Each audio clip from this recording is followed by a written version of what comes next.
আমার স্বামী নিজের পুরনো প্রেমিকাকে আমাদের নতুন বাসায় দাওয়াতে ডাকলো।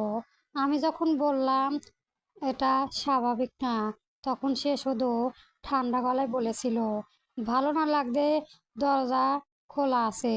সেদিন আমি চিৎকার করিনি, কান্নাও করিনি, শুধু এমন একটা উত্তর দিয়েছিলাম যেটা শুনে তার মুখের রং বদলে গিয়েছিল।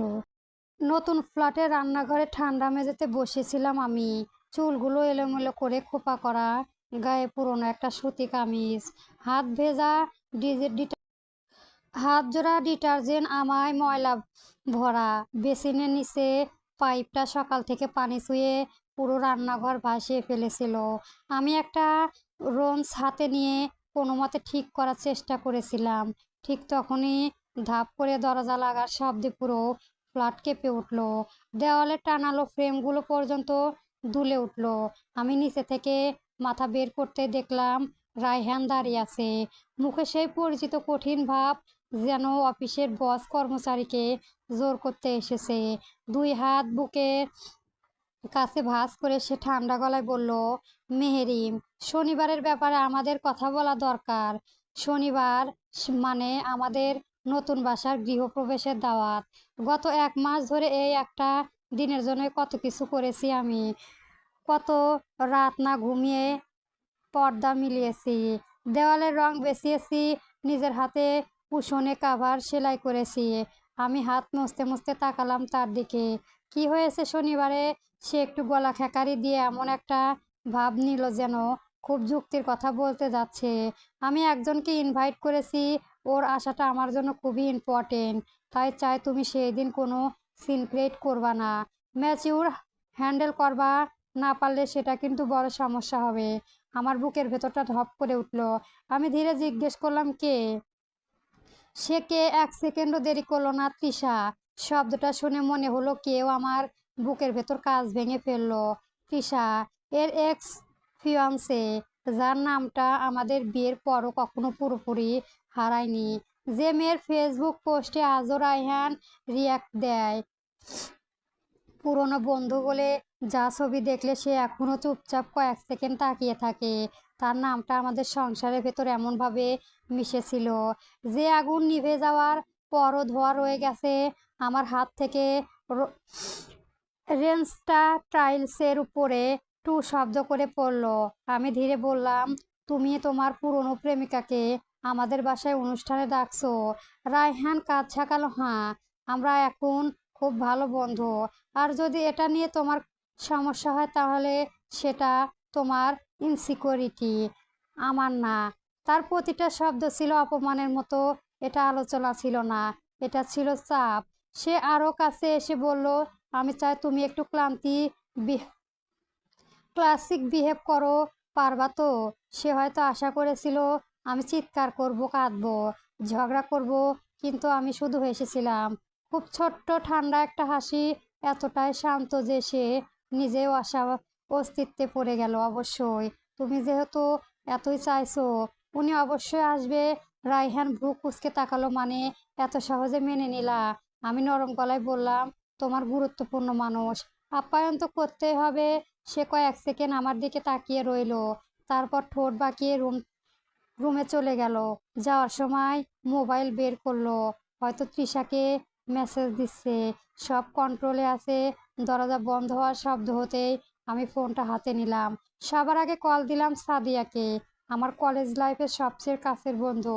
ওপাশ থেকে ঘুম জড়ানো গলায় ভেসে এলো, হ্যালো। কি হয়েছে? আমি অনেকক্ষণ চুপ থেকে বললাম, তোর বাসার গেস্ট রুমটা খালি আছে। সাদিয়া একদম চুপ, তারপর ধীরে বলল, মেহেরিন, কি হয়েছে? আমি জানালাম বাইরে তাকালাম। সন্ধ্যার আলো ধীরে ধীরে নিভে যাচ্ছে। শনিবারের পর হয়তো কিছুদিন থাকতে হবে। ও পাশে দীর্ঘ নিরাপত্তা, তারপর খুব আস্তে একটা উত্তর, চলে আয়। পরের দিন থেকে রায়হান যেন অন্য মানুষ।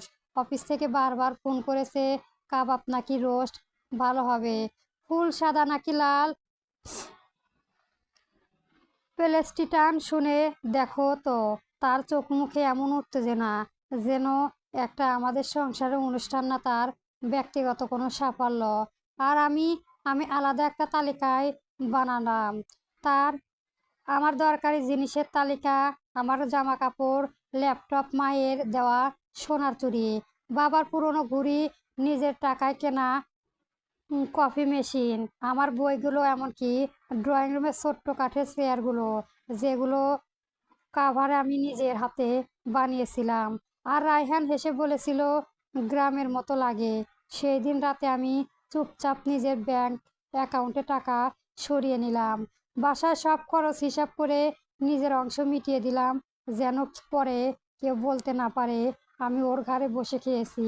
রাতের দিকে রায়হান ড্রয়িং রুমে লাইট ঝুলাচ্ছিল, খুব খুশি গলায় বলল, এই লাইটগুলো ধরো তো।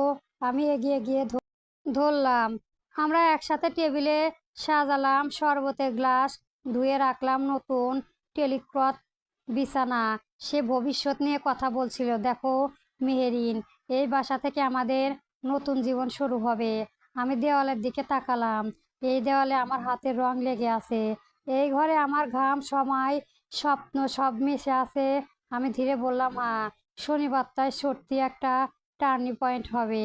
রাতে হঠাৎ সে মোবাইল দেখে হেসে উঠল, তৃষা আসছে, আর বাসার জন্য নাকি অনেক সুন্দর একটা গিফটও আনছে। আমি পানি গ্লাস নামিয়ে বললাম, বাহ, খুব ভালো। সে এবার একটু কৌতূহলী চোখে তাকালো, তুমি অদ্ভুত রকম শান্ত। আমি তার চোখে দিকে তাকিয়ে উত্তর দিলাম, তুমি তো বলেছিলে ম্যাচিউর হতে। শনিবার বিকেল 4টা, পুরো ফ্ল্যাটের মানুষের ভর্তি, হাসির শব্দ, কাঁচের গ্লাস, টুংটাং বিরিয়ানির গরম মশলার গন্ধ, চারিদিকে উৎসবের আমেজ, কিন্তু মানুষের ফিসফাসও থামছিল না। শুনেছিস ওর এক্স নাকি আসতেছে? ভাবি রাজি হলো কিভাবে? এই রায়হান ভাই, ও না। যখনই কেউ আমাকে কিছু জিজ্ঞেস করেছে, আমি শুধু হেসেছি। সংসার টিকিয়ে রাখতে কিছু জিনিস মানিয়ে নিতে হয়। সাদিয়ার পাশে এসে দাঁড়ালাম। আমার চোখের দিকে তাকিয়ে সব বুঝে গেল। ধীরে ফিসফিস করে বলল, এটা তোর অনুষ্ঠান নয় মেহেরিন, এটা ওর। আমি ঠান্ডা শরবতের চুমুক দিয়ে বললাম, তাই তো শেষ পর্যন্ত উপভোগ করতে দে। 5টার পর থেকে রায়হান অস্থির হয়ে উঠল, বারবার শার্ট ঠিক করছে, ঘড়ি দেখছে, দরজার দিকে তাকাচ্ছে, যেন পুরো পার্টি সবচেয়ে গুরুত্বপূর্ণ মানুষ এখনো আসেনি। তারপর টিং টিং কলিং বেলের শব্দে পুরো ঘর নিস্তব্ধ হয়ে গেল। সবাই দরজার দিকে তাকালো। রায়হান প্রায় দৌড়ে এগিয়ে গেল দরজা খুলতে, কিন্তু আমি তার আগেই সামনে গিয়ে দাঁড়ালাম। হালকা হেসে বললাম, আমি খুলছি।